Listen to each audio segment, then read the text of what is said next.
ëppee bu ñu sukkandikoo ci way ndere gu Transparency International ñu jàpp ne nag réewum Sénégal réew yi ñu gën a nemmeeku ger bokk nañu ci waaye nag askan wi ñu ci bari dañ koy dëggal ne sax loolu la ñu ci wax am na lu ca des ndaxte nag ci barabu liggéeyukaay yi fa lañ koy gën a nemmeeku rawatina yu ñooñ nguur mu di administration bi dinañ ci indi ay leeral ci biir xibaar yi. Pavillon A bu université Cheikh Anta Diop bu Ndakaaru te ab néeg daal di fay tàkk ginnaaw jàppante yoo xam ne moo doxoon ci diggante takk der yi ak ñi nga xam ne ñoo di ndonga ya fay jàngee ñoom nag ndonga yi ñuy tuumaal bu baax takk der yi jàpp ne nag li yëpp ñoo ko waral te sax seeni bourse la ñuy sàkku ñu fay leen ko nu mu gën a gaaw nañ leen teewlu ci biir xibaar yi. Mourchid Ahmed Iyane Thiam génn na àdduna ñu jàpp ne nag weer wa suux na ginnaaw bu ñu sukkandikoo ci ñu bëree bëri na loo xam ne jàpp nañ ko ci moom rawatina noo xam ne dajale na ko jullit yi niki démb nag ci lañ ko waajale ca diwaanu Jëppal war koo yóbbu ca dëkkam denc ko fa niki tey ci gaaw bi li lañ toftal li yéenekaay yi xëyandoo mbokk yi dal leen ak jàmm ci faram-fàcce xibaar yi.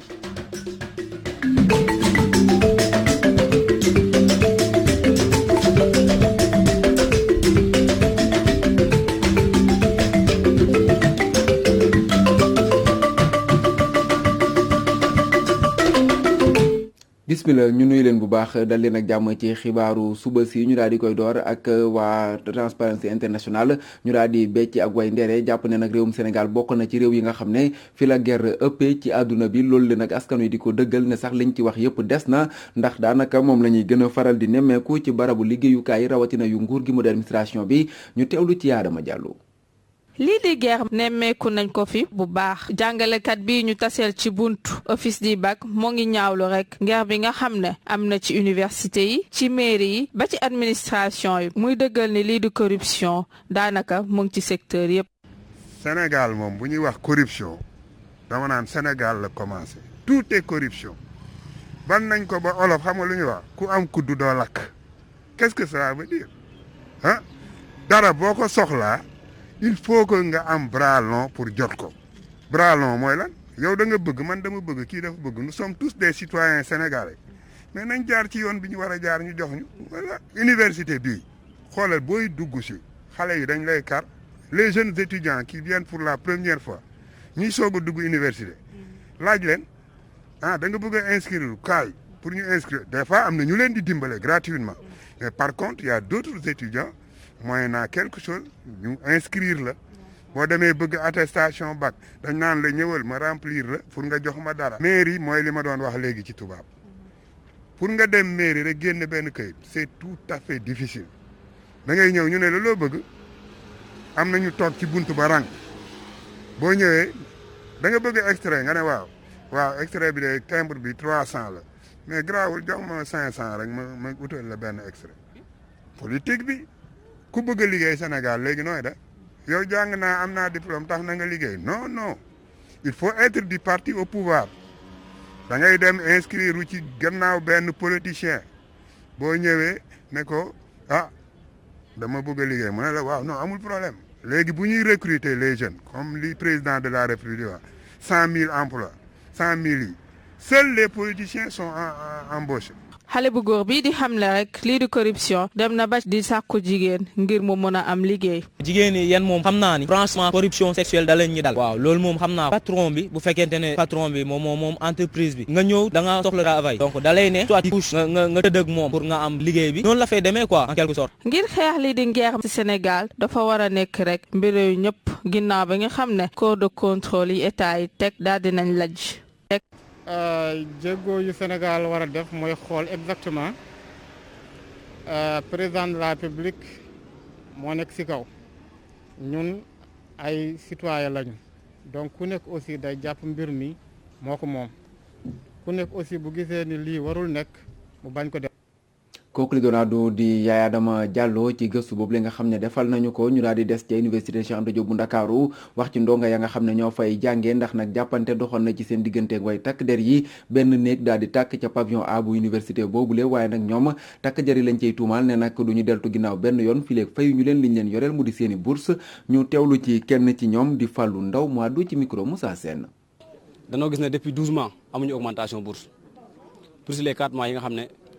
depuis octobre à janvier fayuñu ko ce qui est anormal parce que ce n'est pas de notre faute la faute revient à l'administration la faute revient à l'autorité compétente à savoir l'État parce que ñoom ñoo tëj université depuis le mois de mars kon su fekkee ne étudiants yi dañoo am problème inscription ce n'est pas de leur faute mais ci ñoom la donc étudiant bu valide bu njëkk master 1 dem master 2 valide sa semestre normalement da nga war a jot sa bourse 65 000 da nga ko war a jot. maintenant nag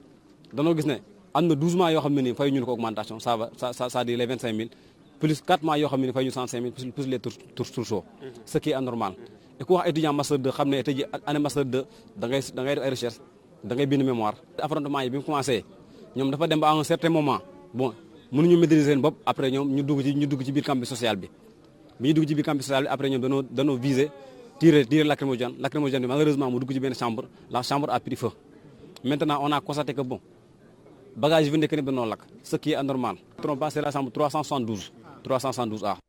Fallou Ndaw moo doon àddu ci micro Moussa Sène ñu daal di wax ba léegi nag jëmale ko ci wàllum université Cheikh Anta Diop bu Ndakaaru ak mbas mi di Covid 19 ndongo yi jamono ji tiit nañu daanaka jàpp nañu ne nag soo moytuwul mën na leen a wàll rawatina itam feebar bi na muy duggee ca daara ju kawe joojulee ba tax na sax ñu ci woo ñi nga xam ne ñoo jiite réewum Sénégal ngir ñu wàllu si leen ndax jàpp nañu ne soo moytuwul ñoom la ñu nar a tayle seen i bakkan ñu teewlu ci seen ay kàddu Moussa Sène moo ko taataan. te ñàkk effet boobu moom moo tax tey jii ñu noté donc ay lii tey jii nii autorités yi nga xam ne ñoom ñoo seq université mooy sur le côté social et sur le côté pédagogique normalement war nañoo mën a toog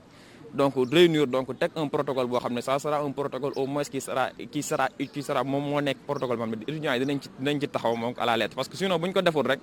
université bi donc ay bës a ngi ñëw xëy na tamit mën na nekk loo xam ne tey jii duñ ko foogee quoi. nekk ci benn situation bu nga xam te ne il faut kenn ku si nekk dugal ci loxo maintenant ñun étudiants en tant que responsable li ñu war a def mooy lan qu'on respecte les mesures barrières ñuy sensibilisante suñu biir voilà kenn ku ci nekk di bàyyi xel contexte bi mais maintenant autorités yi aussi ñoo ngi leen di xaar ci combat bu baax a baax d'ailleurs ñoom ñoo si war a jiitu te mooy il faut que aussi ñu ñëw dugal seen loxo ci campus bi parce que tey l'université c'est le Sénégal en miniature tey virus bi mën na dugg fu si nekk du am gravité ba mu des université donc il faut que am benn appui financier et sanitaire quoi am aussi benn protocole suivi bu nga xam te ne si ni moom mooy am quoi.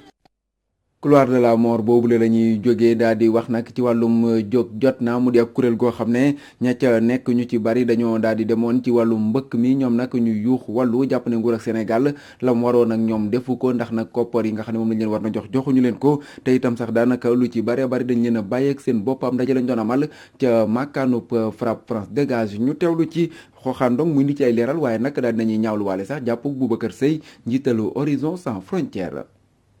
kuréel gi ñuy duppee association des émigrés jóg jot na doon ab kuréel bu ëmb ay immigré yu ñu refoulé lëkkaloo ak waa mouvement FRAPP France dégage ñoo daan amal ci ajuma ji ab janook taskatu xabaar yi ngir rekk ñaawlu doxalinu état wu Sénégal ak anam yi muy jëflante ak sénégalais de l'extérieur yi gannaaw bu ñu jàppee ne ñoom ñile amul benn dërëm bu jógee ci nguur ngir rekk jàppale leen ci mbas mi di Covid 19 ñoom ñile nag ñuy xamle jafe-jafe yi ñuy daj ci frontière yi. parce que sonn nañ ci biir àll bi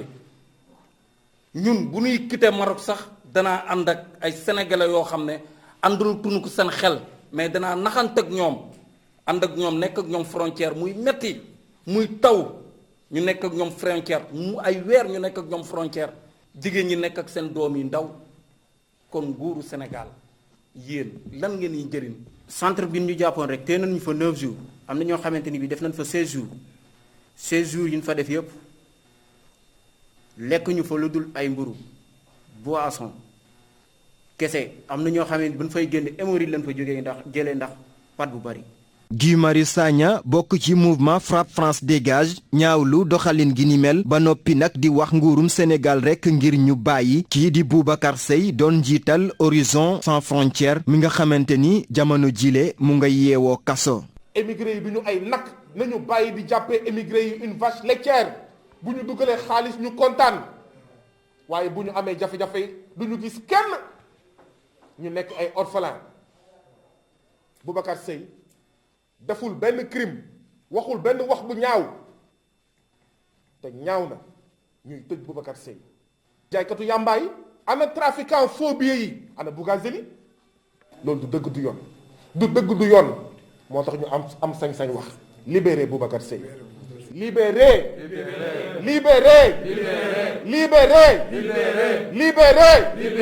émigré yi le nag ak waa mouvement FRAPP France dégage di wax nguurum Sénégal ki mu taxaw temb saafara seeni jafe-jafe te itam jëfee li nga xam ne moo di dig yum leen dig ñoom ñi le nag ñu xamle ne dinañ amal ab toogaanu ñaxtu ngir rekk sàkku ci nguurum Sénégal mu libéré Boubacar Seye. xooxaandong buñ ca jógee ñu daal di dem ca Grand Yoff wax nag ci comité de suivi foncier maanaam ña nga xam ne ñoo fay saytu wàllum suuf ca gox boobule ñoom nag nee nañu li waa SNHLM bëgg ak duñ ko nangu benn yoon ndax nag terrain bu jàggali Baxayoxo moom lañ bëgg a jël def ko ay kër dogotee ko te loolu nag duñ ko nangu ba tax na sax ñu daal tegoon ab pétition boo xam ne nag bëri na ñoo xam ne xaatim nañu ko ñu teewlu ci Mohamed Rasoul Mbaye moo yore seen kàddu ci micro Théodore Semedo. yi ñu naan stade municipal Diaguili Bakhayoxo dafa am luñ naan litige foncier muy stade boo xam ne ñun ñëpp dañoo judd quasiment fekk ko fi ndax ñu ngi dëkk fii ci cité bi ñu janool muy HLM Patte d'Oie bi waa SNHLM di jaay kër yi suñuy baay lii dafa bokkoon ci li ñuy tuddee espace yu mbooloo mi yëpp bokk ci noonu la ñu amee école bi ci noonu la ñu amee dispensaire bi ci noonu la ñu amee mosquée bi et cetera et cetera. mais bi commune de Grand Yoff demee wuti ji ay doomi dërëm ànd ceeg ville de Dakar. bay tàmbali ne dañ ko bëgg def stade boo xam ne day am ay tribune ñu teg pelouse synthétique ak ay yeneen commodités yu ciy topp ci la ay samba booy jugee fële lu ci mel ni SNHLM ñëw ne moom am na fi junneeg juróom-benn téeméer ak lu topp ci ay mètres carrés ci biir stade bi koo xam ne moo jaayoon suñuy bàyyi. moom nee na sax daa am nag titre foncier boo xam ne ñun xamuñu fan la ko mën a jëlee parce que titre foncier boo xam ne terrain bi juddu année 70. wut ay kayit yoo xam ne diggante 2007 2008 nga ko am. ak yoo xam ne ñi ngi ko sax signé en 2020 nga naan ay kayit yu valable la dañ ne loolu ay tappale la. moo tax biñ ca génnee ñu ne ñun ni ñuy doxalee mooy dañuy dem laajaat baatu askan wi ci la ñu def liñ naan pétition di dajale ay signature ci diiru ñetti fan démb la jeex suñu njort bi ñuy soog a tàmbali moo doon am 5,000 ci ay signature waaye tey. am nañ ko ñaari yoon parce que 10 000 ya dépassé nañ ko. ça veut dire quoi ça veut dire que population Grand Yoff tey moo soxla keneen ku jug da ngay ñàkk. ñu daal di àddu nag ci leneen mu di wàllum gerte gi ak ñi nga xam ne ñoo cay yëngatu wàllum jënd ak njaay ñoom nag ña ngay ñaawlu bu baax nguur ak Sénégal xeex bi mu sumb jëmale ko ci kaw doomu réewum Chine yi nga xam ne ñoo doon jënd gerte gi ñu jàpp ne boo moytuwul seen i barabu liggéeyukaay dinañu nërmeelu ba dootuñu amati leen loo xam ne dinañu ko def ba tax na sax ñu jàpp ne nguur ak Sénégal faaw mu daal di ci àddu ñu teewlu ci seen ay kaddu Najib Sagna moo ko taataan. opérateur économique yoo xam ne ni dañuy liggéey si mbiru gerte bi nag ñoom nag dañoo mer ba futtu si nguur gi ñoom nag protocole bu mu signé ak chinois yi daf leen di ngaañ bu ñu jegee Touba seen la te dajee bi nag def nañ escale Tëngéej pour mën a waxtaan seen biir ñu dëkk Tëngéej nag ñoom lu ñu wax moo di mbir mi dafa doy waar. depuis un bon moment dañu am difficulté transformer gerte parce que amuñu gerte vu la présence des chinois et surtout ak seen protocole bi ñu signé ak suñu ministère wala état du Sénégal.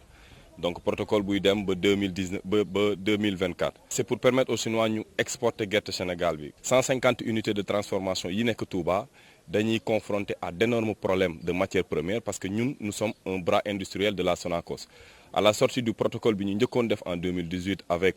Sonacos l'État du Sénégal ak les industriels on avait tombé d'accord que gerte gu fi am dañ koy transformer ci dëkk bi pour mën ko utiliser ci dëkk bi. mais depuis un bon moment on réussit plus à avoir de graines. jooy lu métti la opérateur économique nekk foofu ñoom nag su nguur gi deful dara seen dañuy tëj seen usines yi. li ñuy wax ci protocole bi lenn la moom génn na une télé de la place ne gerte giy jóge fii di dem Chine diwlin lañ koy def